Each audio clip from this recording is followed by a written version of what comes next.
The first book of Moses, called Genesis. Chapitre 7. L'Éternel dit à Noé, « Entre dans l'arche, toi et toute ta maison, car je t'ai vu juste devant moi parmi cette génération. Tu prendras auprès de toi 7 couples de tous les animaux purs, le mâle et sa femelle, une paire des animaux qui ne sont pas purs, le mâle et sa femelle, 7 couples aussi des oiseaux du ciel, mâles et femelles, afin de conserver leur race en vie sur la face de toute la terre. Car encore 7 jours, et je ferai pleuvoir sur la terre 40 jours et 40 nuits, et j'exterminerai de la face de la terre tous les êtres que j'ai faits. » Noé exécuta tout ce que l'Éternel lui avait ordonné. Noé avait 600 ans lorsque le déluge d'eau fut sur la terre. Et Noé entra dans l'arche avec ses fils, sa femme, et les femmes de ses fils, pour échapper aux eaux du déluge. D'entre les animaux purs et les animaux qui ne sont pas purs, les oiseaux et tout ce qui se meut sur la terre, il entra dans l'arche auprès de Noé 2 à 2, un mâle et une femelle, comme Dieu l'avait ordonné à Noé. 7 jours après, les eaux du déluge furent sur la terre. L'an 600 de la vie de Noé, le second mois, le 17e jour du mois, en ce jour-là, toutes les sources du grand abîme jaillirent, et les écluses des cieux s'ouvrirent.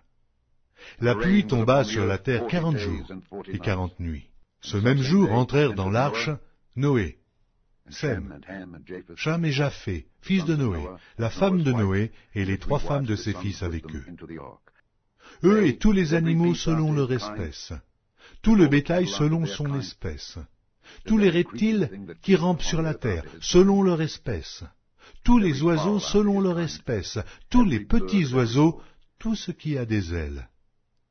Ils entrèrent dans l'arche auprès de Noé 2 à 2, de toute chair ayant souffle de vie. Il en entra mâle et femelle de toute chair, comme Dieu l'avait ordonné à Noé, puis l'Éternel ferma la porte sur lui. Le déluge fut 40 jours sur la terre. Les eaux crurent et soulevèrent l'arche, et elle s'éleva au-dessus de la terre. Les eaux grossirent et s'accrurent beaucoup sur la terre, et l'arche flotta sur la surface des eaux. Les eaux grossirent de plus en plus, et toutes les hautes montagnes qui sont sous le ciel entier furent couvertes. Les eaux s'élevèrent de 15 coudées au-dessus des montagnes qui furent couvertes. Tout ce qui se mouvait sur la terre périt, tant les oiseaux que le bétail et les animaux, tout ce qui rampait sur la terre et tous les hommes. Tout ce qui avait respiration, souffle de vie dans ses narines et qui était sur la terre sèche, mourut. Tous les êtres qui étaient sur la face de la terre furent exterminés, depuis l'homme jusqu'au bétail, aux reptiles et aux oiseaux du ciel. Ils furent exterminés de la terre. Il ne resta que Noé et ceux qui étaient avec lui dans l'arche. Les eaux furent grosses sur la terre pendant 150 jours.